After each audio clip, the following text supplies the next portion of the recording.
Okay, so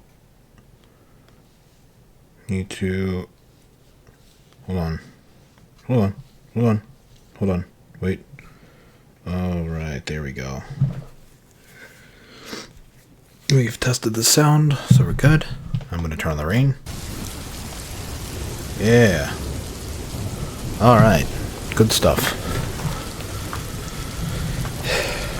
Greetings everyone, my name is Coldero27, and welcome back. Jesus, that's so loud. There, let's turn that down for a little bit. My name is Coldero27, and welcome back to Percy Jackson. We're going to continue reading from Chapter 6. Might need to take a break sometime in the middle or something like that. Or just stop after one chapter. Not sure. We'll see. Alright. Chapter 6. I become Supreme Lord of the Bathroom.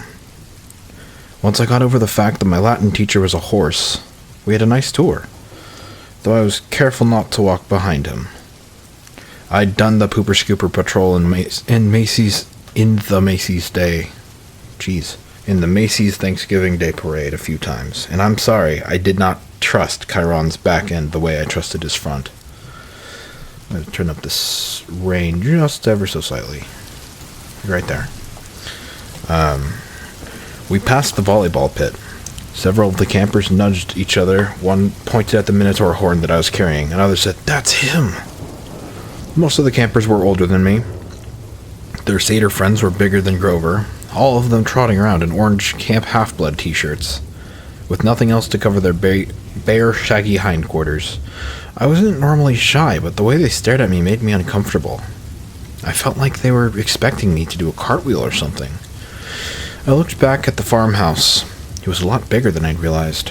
4 stories tall, sky blue with white trim, like an upmarket seaside resort. I was checking out the Brass Eagle weather vane on top when something caught my eye. A shadow in the uppermost window of the attic gable. Something had moved the curtain, just for a second, and I got the distinct impression that I was being watched. "What's up there?" I asked Chiron. He looked where I was pointing, his smile faded. "Just the attic." "Somebody lives there?" "No," he said with finality. "Not a single living thing." I got the feeling he was being truthful, but I was also sure something had moved the curtain. "Come along, Percy," Chiron said, his light-hearted tone now a little forced. "Lots to see." Yeah, I'm actually going to turn that back down. So difficult to, Alright, that's a bit better. For me, at least. I don't know if you guys can hear me or not. We walked through the strawberry fields, where the campers were picking bushels of berries, while a satyr played a tune on a reed pipe. Chiron told me the camp grew a nice crop for export to New York restaurants in Mountain Olympus. "It pays our expenses," he explained, "and the strawberries take almost no effort." He and Mr. D had this effect on fruit-bearing plants. They just went crazy when he was around. It worked best with wine grapes, but Mr. D was restricted from growing those, so they grew strawberries instead. I watched the satyr play his pipe. His music was causing lines of bugs to leave the strawberry patch in every direction, like refugees fleeing a fire. I wondered if Grover could work that kind of magic with music. I wondered if he was still inside the farmhouse being lectured by Mr. D. "Grover won't get in too much trouble, will he?" I asked Chiron. "I mean, he was a good protector, really." Chiron sighed. He shed his tweed jacket and draped it over his horse's back like a saddle. "Grover has big dreams, Percy, perhaps bigger than are reasonable. To reach his goal, he must first demonstrate great courage by succeeding as a keeper, finding a new camper and bringing him safely to Half-Blood Hill." "But he did that." "I might agree with you," Chiron said, "but it is not my place to judge. Dionysus and the Council of Cloven Elders must decide.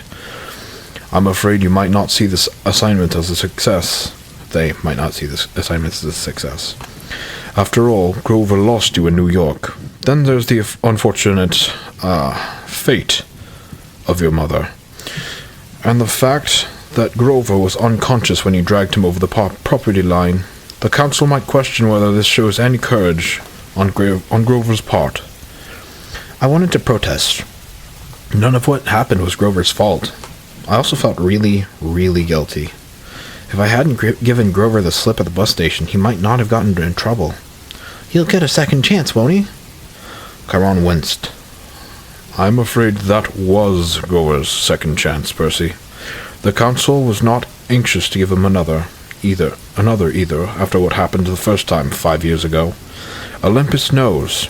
I advised him to wait longer before trying again. He's still so small for his age. How old is he? Oh, 28.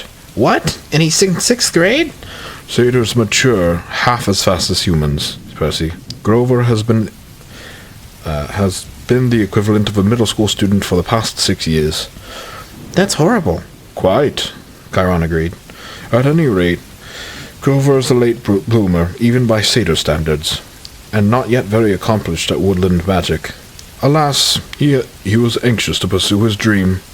Perhaps now he will find some other career. That's not fair, I said. What happened the first time? Was it really so bad? Chiron looked away quickly. Let's move along, shall we? But I wasn't quite ready to let the subject drop. Something had occurred to me when Chiron talked about my mother's fate, as if he were intentionally avoiding the word death. The beginnings of an idea, a tiny, hopeful fire, started forming in my mind. Chiron, I said, if the gods and Olympus and all that are real... Yes, child? Does that mean the underworld is real too? Chiron's expression darkened. Yes, child. He paused, as if choosing his words carefully. There is a place where spirits go after death, but for now, until we know more, I would urge you to put that out of your mind. What do you mean, until we know more? Come, Percy, let's see the woods. As we got closer, I realized how huge the forest was. It took up at least a quarter of the valley, with trees so tall and thick you could imagine nobody had been in there since the Native Americans. Chiron said, The woods are stocked if you care to try luck, but go armed. Stocked with what? I asked. Armed with what? You'll see. Capture the flag is Friday night. Do you have your own sword and shield? My own? No, Chiron said. I don't suppose you do. I think a size 5 will do. I'll visit the armory later. I wanted to ask what kind of summer camp had an armory, but there was too much else to think about, so the tour continued. We saw the archery range, the canoeing lake, the stables, which Chiron didn't seem to like very much, the javelin range, the sing-along amphitheater, and the arena, where Chiron said they held sword and spear fights. Sword and spear fights? I asked. Cabin challenges and all that, he explained. Not lethal, usually. Oh yes, and there's the mess hall. Chiron pointed to the outdoor pavilion framed in white Grecian columns on a hill overlooking the sea. There were a dozen stone picnic tables. No roof, no walls. What do you do when it rains? I asked. Chiron looked at me as if I'd gotten a little weird. We still have to eat, don't we? I decided to drop the subject. Finally, he showed me the cabins. There was 12 of them, nestled in the woods by the lake. They were arranged in a U, with 2 at the base and 5... Okay, there, I've just lost my place. With 2 at the base and 5 in a row on either side. And they were without a doubt the most bizarre collection of buildings I had ever seen. Except for the fact that each had a large brass number above the door, odds on the left side, evens on the right. They looked absolutely nothing alike. Number 9 had smokestacks like a tiny factory. Number 4 had tomato vines on the walls and a roof made of real glass. 7 seemed to be made of solid gold, which gleamed so much in the sunlight it was almost impossible to look at. They all faced the commons area about the size of a soccer field, dotted with Greek statues, fountains, flower beds, and a couple of basketball hoops, which were more my speed. In the center of the field was a huge stone-lined fire pit. Even though it was a warm afternoon, the hearth smoldered. A girl, about 9 years old, was tending the flames, poking the coals with a stick. The pair of cabins at the head of the field, numbers 1 and 2, looked like his and hers mausoleums.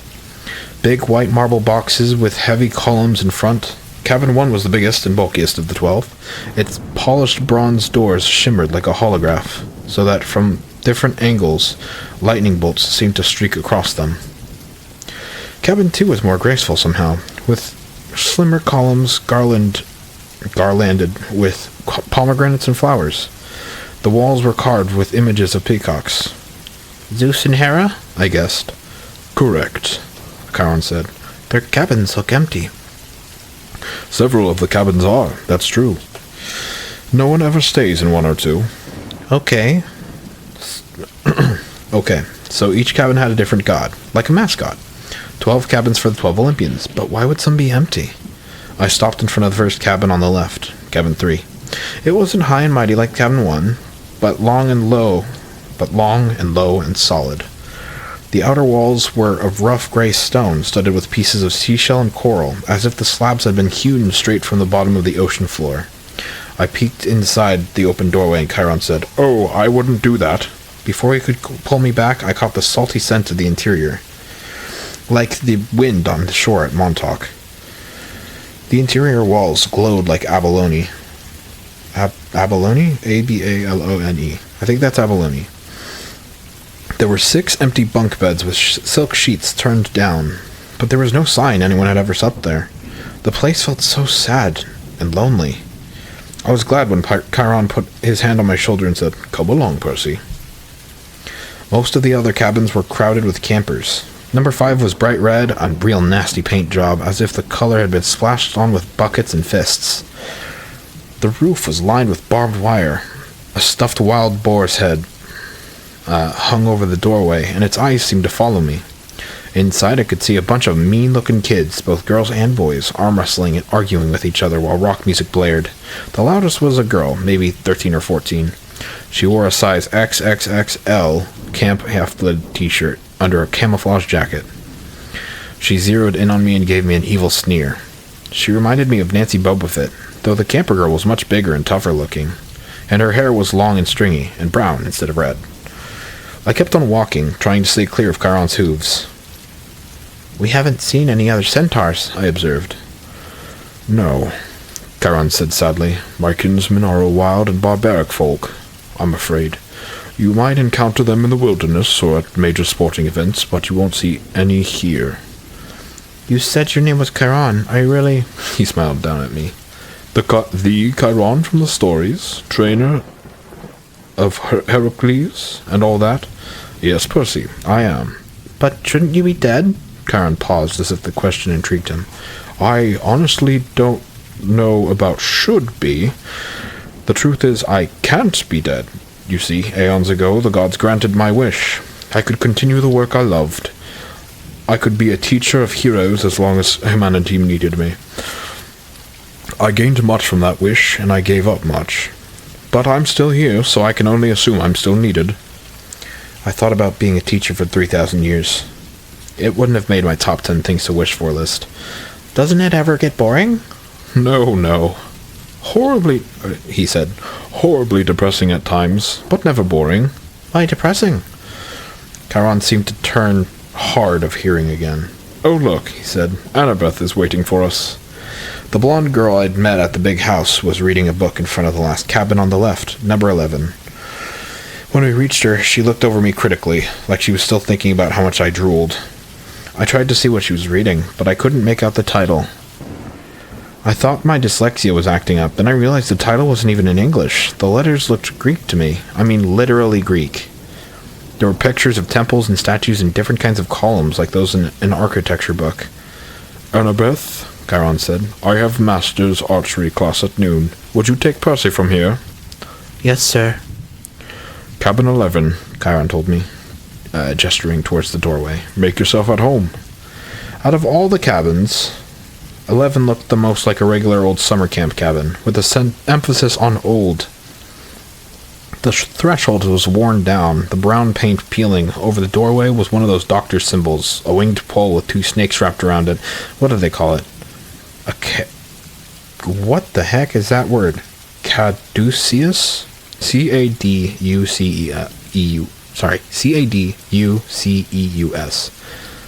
Caduceus. Caduceus. A caduceus. Inside, it was packed with people, both boys and girls, way more than the number of bunk beds. Sleeping bags were spread all over the floor. It looked like a gym where the Red Cross had set up an evacuation center. Chiron didn't go in. The door was too low for him. But when the campers saw him, and they all stood and bowed respectfully. Well then, Chiron said, good luck, Percy. I'll see you at dinner. He galloped away towards the archery range. I stood in the doorway, looking at the kids. They weren't bowing anymore. They were staring at me, sizing me up. I knew this routine. I'd gone through it in enough schools. Well, Annabeth prompted, go on. So naturally, I tripped coming in the door and made a total fool of myself. There were some snickers from the campers, but none of them said anything. Annabeth announced, Percy Jackson, meet cabin 11. Regular or undetermined? Someone said. I didn't know what to say, but Annabeth said, undetermined. Everybody groaned. A guy who was a little older than the rest came forward. Now, campers, that's what we're here for. Welcome, Percy. You can have the spot on the floor right over there. The guy was about 19. He looked pretty cool. He was tall and muscular, with short, cropped, sandy hair and a friendly smile. He wore an orange tank top, cut-offs, sandals, and a leather necklace with 5 different colored clay beads. The only thing unsettling about his appearance was a thick white scar that ran from just beneath his right eye to his jaw, like an old knife slash. This is Luke, Annabeth said, and her voice sounded different somehow. I glanced over and I could have sworn she was blushing. She saw me looking and her expression hardened again. He's your counselor for now. For now? I asked. You're undetermined. Sorry. You're undetermined, Luke explained patiently. They don't know what cabin to put you in, so you're here. Cabin 11 takes all the newcomers, all visitors. Naturally, we would. Hermes, our patron, is the god of the travelers. I looked at the tiny section of floor they'd given me. I had nothing to put there to mark it as my own.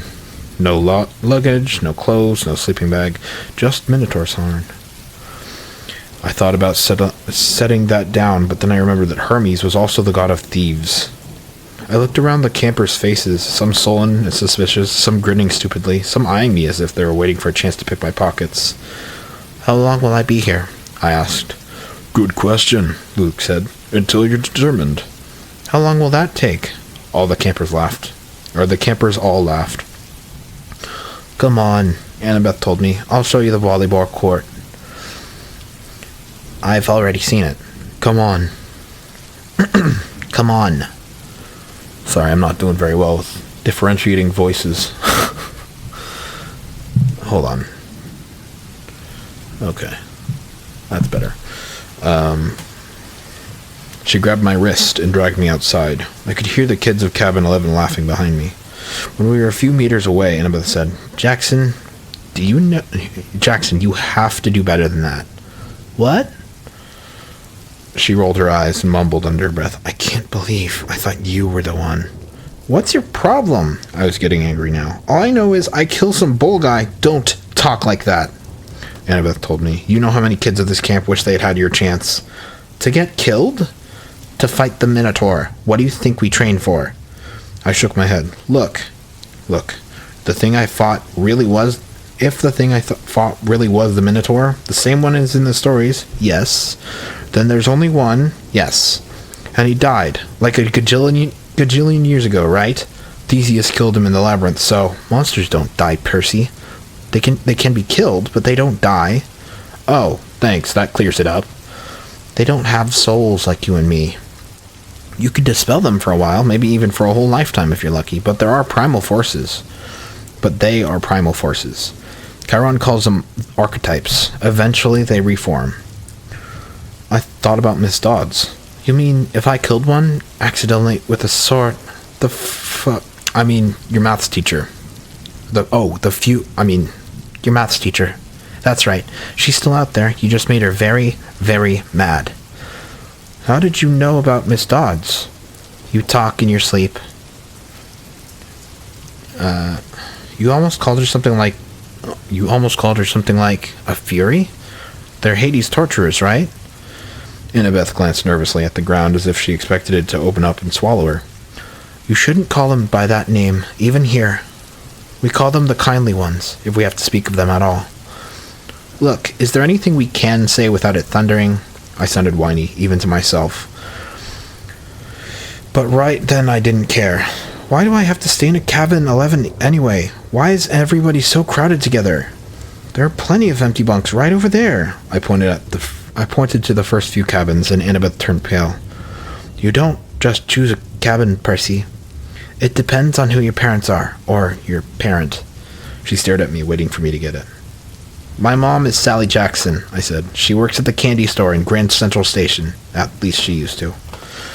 I'm sorry about your mom, Percy, but that's not what I meant. I'm talking about your other parent, your dad. He's dead. I never knew him. Annabeth sighed. Clearly, she'd had this conversation before with the other kids. Your father's not dead, Percy. How can you say that? You know him? No, of course not. Then how can you say, because I know you? You wouldn't be here if you weren't one of us.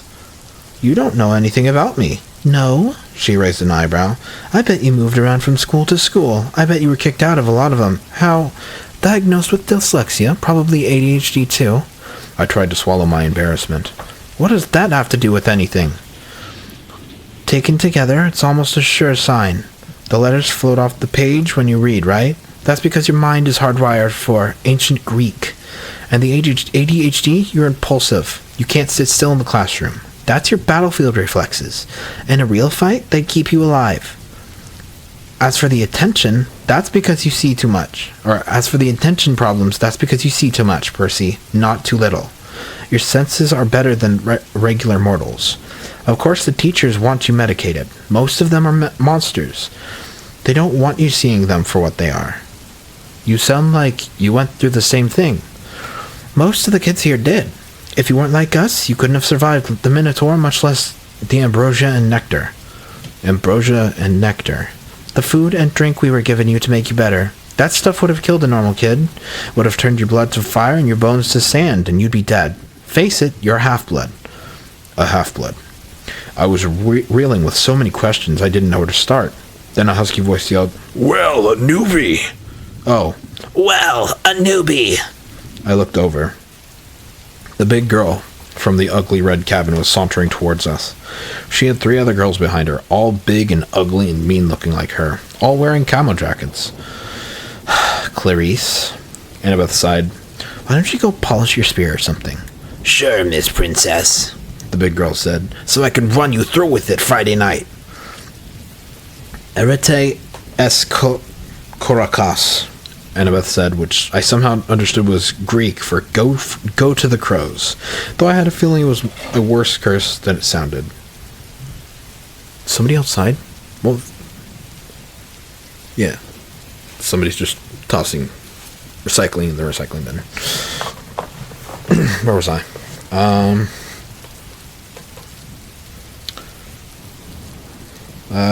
Which I somehow understood was Greek for go to the crows, though I had a feeling it was a much worse curse than it sounded. You don't stand a chance. We'll pulverize you, Clarice said, but her eye twitched. Perhaps she wasn't so sure she could follow through on the threat.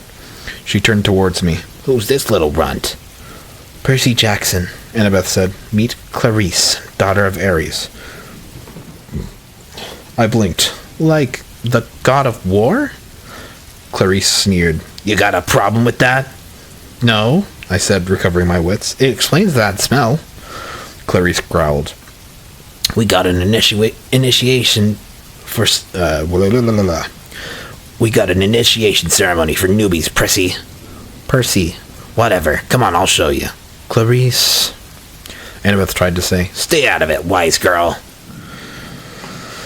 Annabeth looked pained, but she did stay out of it, and I didn't really want her help. I was a new kid. I had to earn my own rep. I handed Annabeth my Minotaur horn and got ready to fight, but before I knew it, Clarice had me by the neck and was dragging me towards a cinder block building that I knew immediately was the bathroom. I was kicking and punching. I'd been in plenty of fights before, but this big girl, Clarice, had hands like iron. She dragged me into the girls' bathroom. There was a line of toilets on one side and a line of shower stalls on the other. It smelled just like any other public bathroom, and I was thinking, as much as I could think with Clarice ripping my hair out, that if this place belonged to the gods, they should have been able to afford classier toilets. Clarice's friends were all laughing, and I was trying to find the strength that I'd used to fight the Minotaur, but it just wasn't there. Like he's the big 3 material, Clarice said as she pushed me towards one of the toilets. Yeah, right. Minotaur probably fell over laughing. He was so stupid looking. Her friend snickered. Annabeth stood in the corner, watching through her fingers. Clarice bent me over on my knees and started pushing my head towards the toilet bowl. It reeked like rusted pipes and, well, like what goes into toilets. I strained to keep my head up. I was looking at the scummy water thinking, I will not go into that. I won't. Then something happened. I felt a tug in the pit of my stomach. I heard the plumbing rumble, the pipes shudder. Clarice's grip on my hair loosened. Water shot out of the toilet, making an arc straight over my head, and the next thing I knew, I was sprawled on the bathroom tiles with Clarice screaming behind me. I turned just as water blasted out of the toilet again, hitting Clarice straight in the face, so hard it pushed her down onto her butt. The water stayed on her like the spray from a fire hose, pushing her backwards into a shower stall. She struggled, gasping, and her friends started coming towards her. But then the other toilets exploded too, and 6 more streams of toilet water blasted from the back. The showers acted up too, and together all the fixtures sprayed the camouflage girls right out of the bathroom, spinning them around like pieces of garbage being washed away. As soon as they were out the door, I felt the tug in my gut lessen, and the water shut off as quickly as it had started. The entire bathroom was flooded. Annabeth hadn't been spared. She was dripping wet, but she hadn't been pushed out of the door. She was standing in exactly the same place, staring at me in shock. I looked down and realized I was sitting in the only dry spot in the whole room. There was a circle of dry floor around me. I didn't have one drop of water on my clothes. Nothing. I stood up, my legs shaky. Annabeth said, "How did you—" "I don't know." We walked to the door. Outside, Clarice and her friends were sprawled in the mud, and a bunch of other campers had gathered around to gawk. Clarice's hair was flattened across her face, her camouflage jacket was sopping, and she smelled like sewage. She gave me a look of absolute hatred. "You're dead, new boy. You are totally dead." I probably should have let it go, but I said, "You want to gargle with toilet water again, Clarice? Close your mouth." Her friends had to hold her back. They dragged her towards cabin 5 while the other campers made way to avoid her flailing feet. Annabeth stared at me. I couldn't tell whether she was just grossed out or angry at me for dousing her. "What?" I demanded. "What are you thinking?" "I'm thinking," she said, "that I want you on my team for Capture the Flag." Cool. Alright, I need to take a drink of water because my throat is killing me.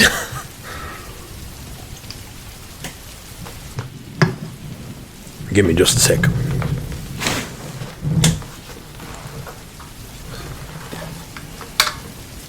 I also need to get something to eat after this.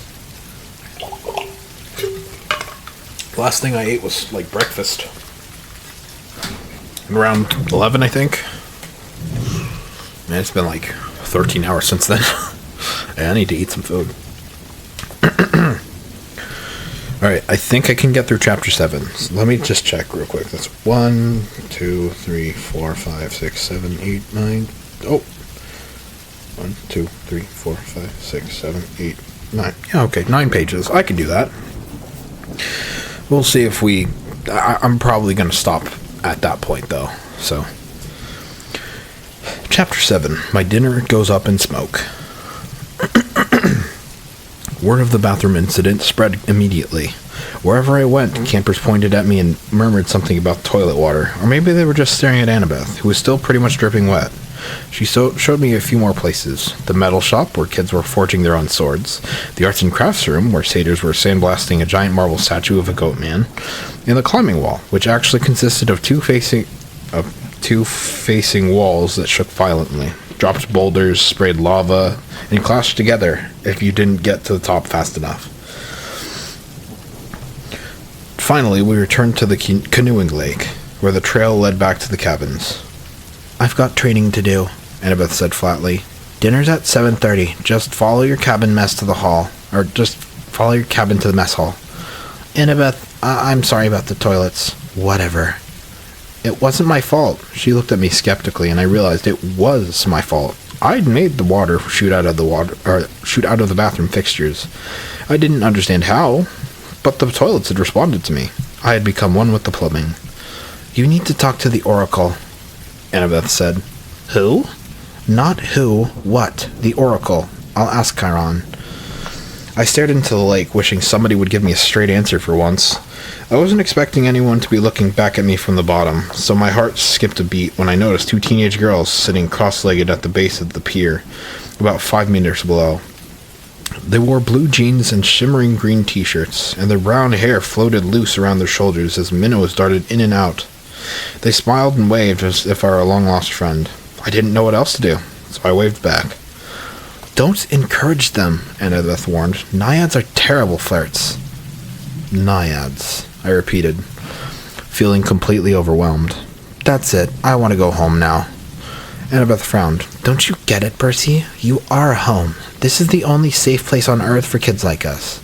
You mean mentally disturbed kids? I mean not human. Not totally human, anyway. Half human. Half human and half what? I think you know.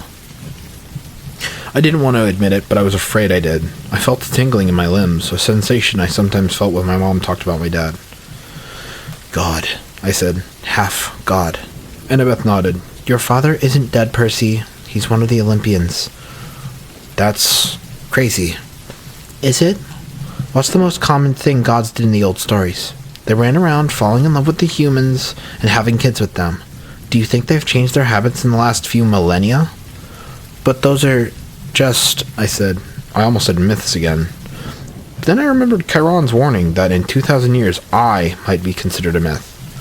But if all the kids here are half-gods, demi-gods, Annabeth said, that's the official term, or half-bloods, then who's your dad? Her hands tightened around the pier railing. I got the feeling I'd just trespassed on a sensitive subject. My dad is a professor at West Point, she said. I haven't seen him since I was very small. He teaches American history. He's human. Wait, he's human. What? You assumed it has to be a male god? Sorry.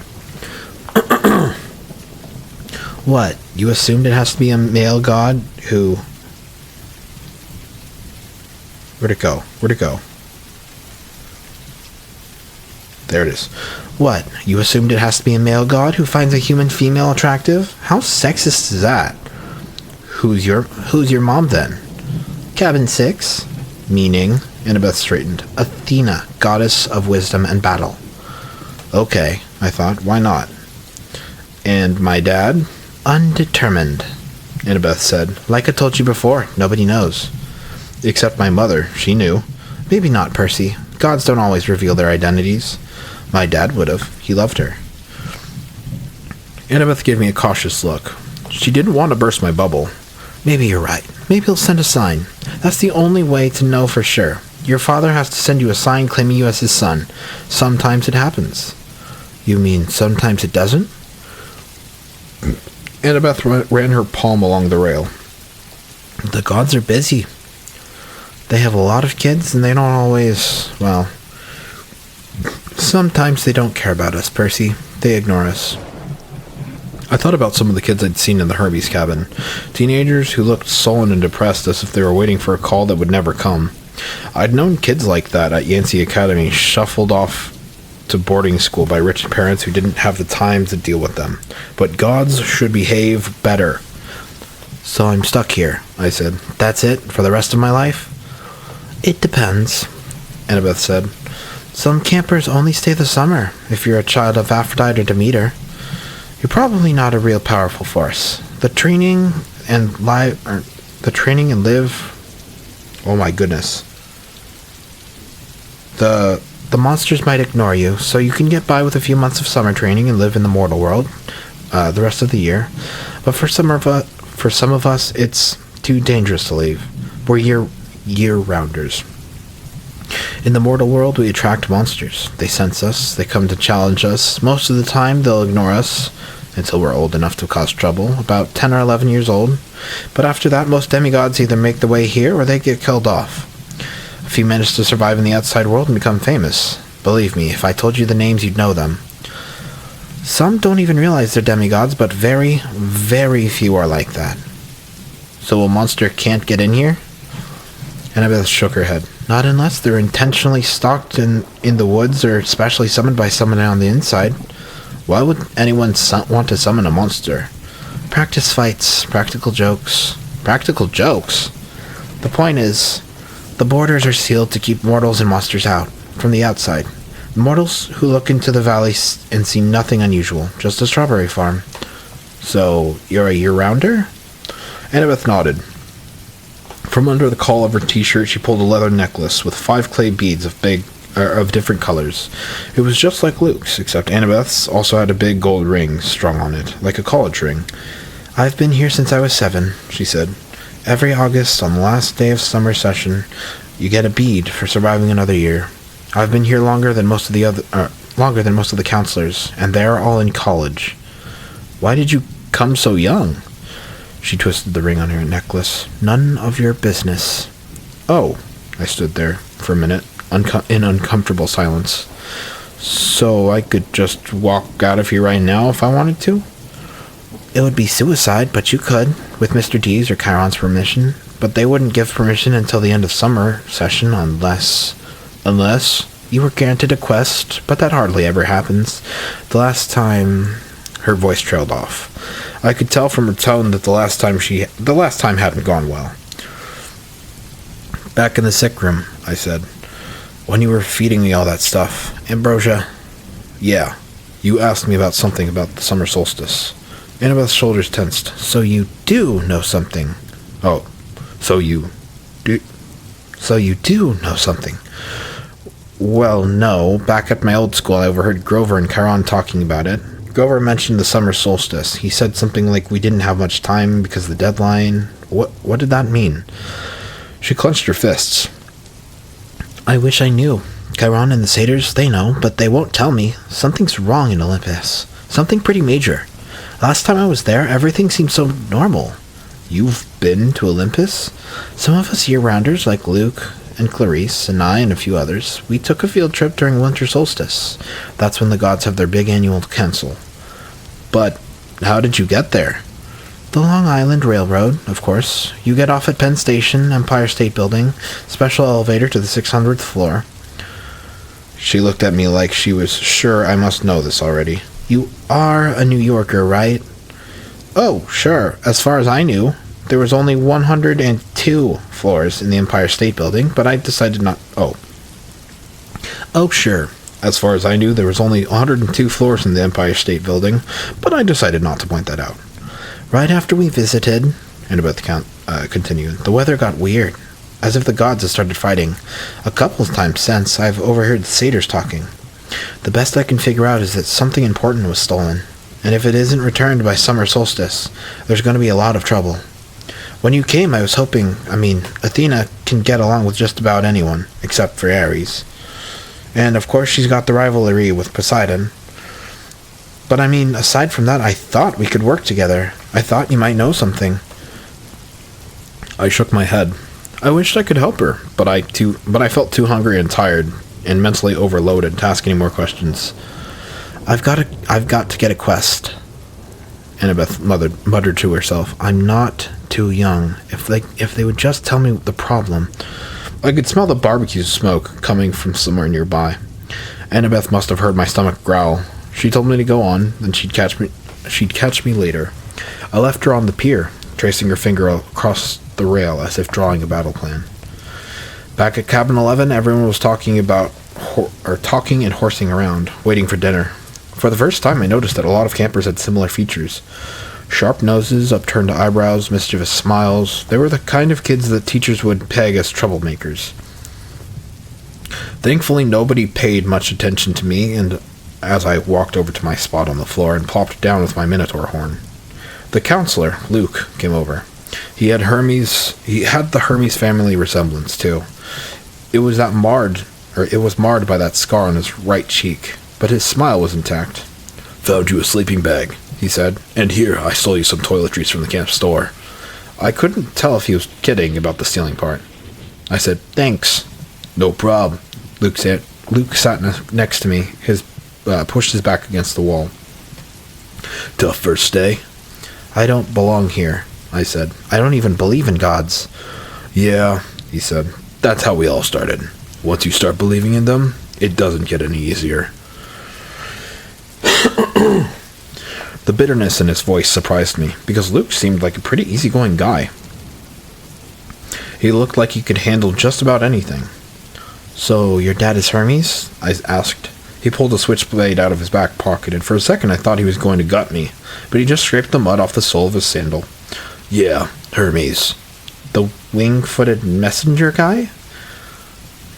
Yeah, that's him. Messengers, medicine, travelers, merchants, thieves, anybody who uses the roads. That's why you're here, enjoying Cabin 11's hospitality.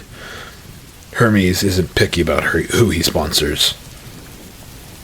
I figured Luke didn't mean to call me nobody. He just had a lot on his mind. Do you ever meet your dad? I asked. Once. I waited, thinking that if he wanted to tell me, he'd tell me. Apparently he didn't. I wondered if the story had anything to do with how he got that scar. Luke looked up and managed to smile. Don't worry about it, Percy. The campers here, they're mostly good people. After all, we're extended family, right? We take care of each other. He seemed to understand how lost I felt, and I was grateful for that, because an older guy like him, even if he was a counselor, should have steered clear of an uncool middle schooler like me. But Luke had welcomed me into the cabin. He'd even stolen me some toiletries, which was the nicest thing anyone had done for me all day. I decided to ask him my last big question, the one that had been bothering me all afternoon. Clarice from Ares was joking about me being Big 3 material. Then Annabeth twice said that I might be the one. She said I should talk to the Oracle. What was that all about? Luke folded his knife. I hate prophecies. What do you mean? His face twitched around the scar. Let's just say I messed things up for everyone else. The last 2 years ever since my trip to the Garden of Hesperides went sour. Chiron hasn't allowed any more quests. Annabeth's been dying to get out into the world. She pestered Chiron so much that he'd finally told her he already knew her fate. He'd had a prophecy from the Oracle. He wouldn't tell her the whole thing, but he said Annabeth wasn't destined to go on a quest yet. She had to wait until somebody special came to the camp. Somebody special? Don't worry about it, kid, Luke said. Annabeth wants to think every new camper who comes through here is the omen she'd been waiting for. Now come on, it's dinner time. The moment he'd said it, a horn blew in the distance. Somehow I knew it was a conch shell, even though I'd never heard one before. Luke yelled, 11, fall in! The whole cabin, about 20 of us, filed into the commons yard. We lined up in order of seniority, so of course I was dead last. Campers came from the other cabins too, except for the 3 empty cabins at the end, and cabin 8, which had looked normal in the daytime, but was now starting to glow silver as the sun went down. We marched up the hill to the mess hall pavilion. Satyrs joined us from the meadow, naiads emerged from the canoeing lake. A few other girls came out of the woods, and when I say out of the woods, I mean straight out of the woods. I saw one girl, about 9 or 10 years old, melt from the side of a maple tree and come skipping up the hill. In all, there were maybe 100 campers, a few dozen satyrs, and a dozen assorted wood nymphs and naiads. At the pavilion, torches blazed around the marble columns. A central fire burned in a bronze brazier the size of a bathtub. Each cabin had its own table, covered in white cloth trimmed in purple. 4 of the tables were empty, but cabin 11's was way overcrowded. I had to squeeze onto the edge of a bench with half my butt hanging off. I saw Grover sitting at table 12 with Mr. D, a few satyrs, and a couple of plump blonde boys, who looked just like Mr. D. Chiron stuck... Hold on just a sec.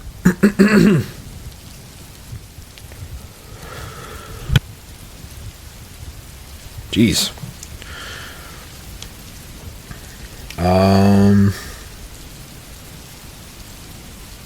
Where's the blonde boys? Blonde boys, where are you, blonde boys?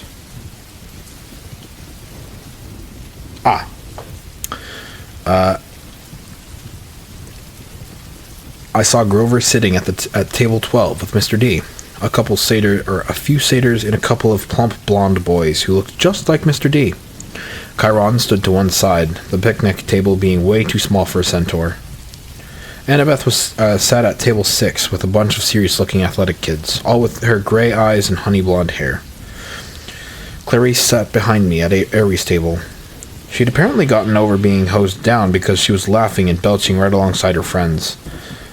Finally, Chiron pounded his hoof against the marble floor of the pavilion, and everyone fell silent.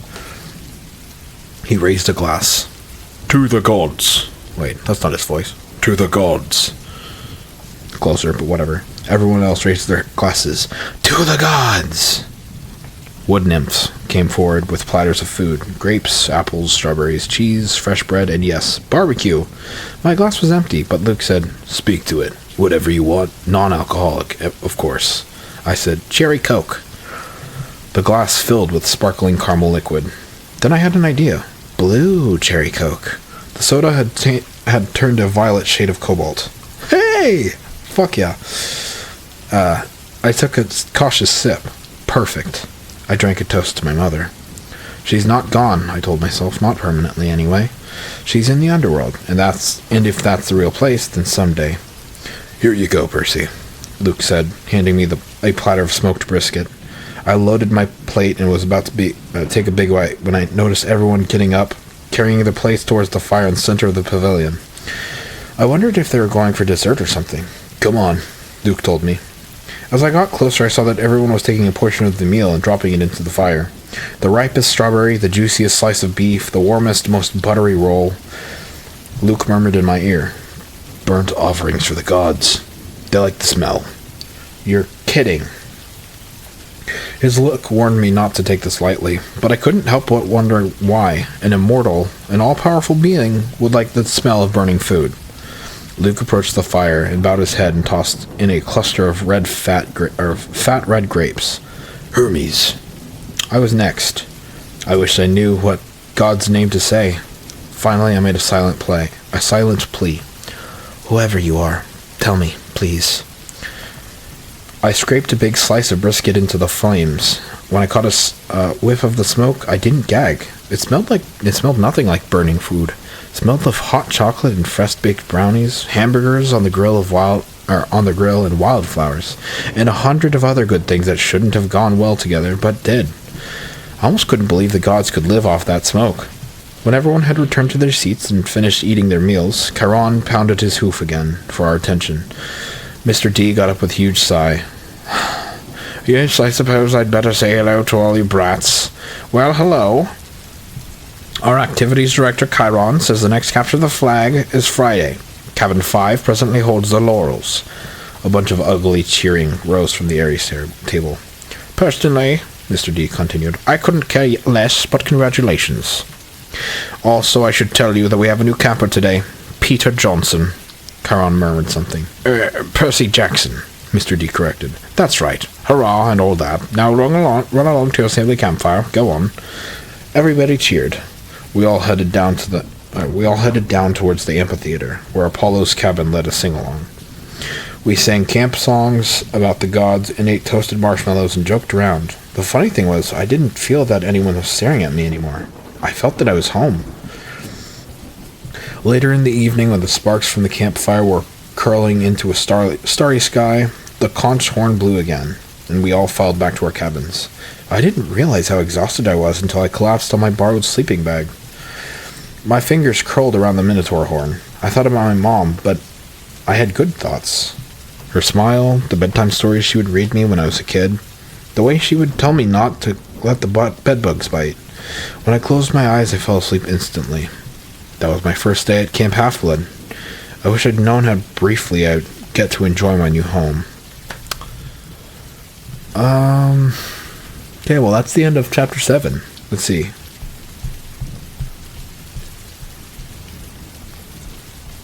Okay, so Chapter 8's pretty big. It's like 13 pages. So, yeah, that's going to be it for today. We're going to turn off the rain. Beautiful. All right. So that was chapter 6 and 7 of Percy Jackson, the Lightning Thief, read by me, Cobalt Arrow 27. I plan to continue reading this, and actually plan to continue and read through the entire series, maybe even the secondary series where Percy ends up at the Roman place. I also want to read the Norse one and the Egyptian ones too, because those are... I remember the Egyptian ones being great. I don't know about the Norse ones, but it seems pretty cool. I'm into the Norse gods, bro. I'm into them. Pretty big. Anyway, that's it for now. Thank you all so much for coming out and watching. I appreciate each and every one of you. Don't forget to subscribe if you want to hear more, and I'll be around. It is now time for me to eat because I am starving. Anyway, that's it for now. Thank you all so much for watching. You have a nice night. Bye-bye.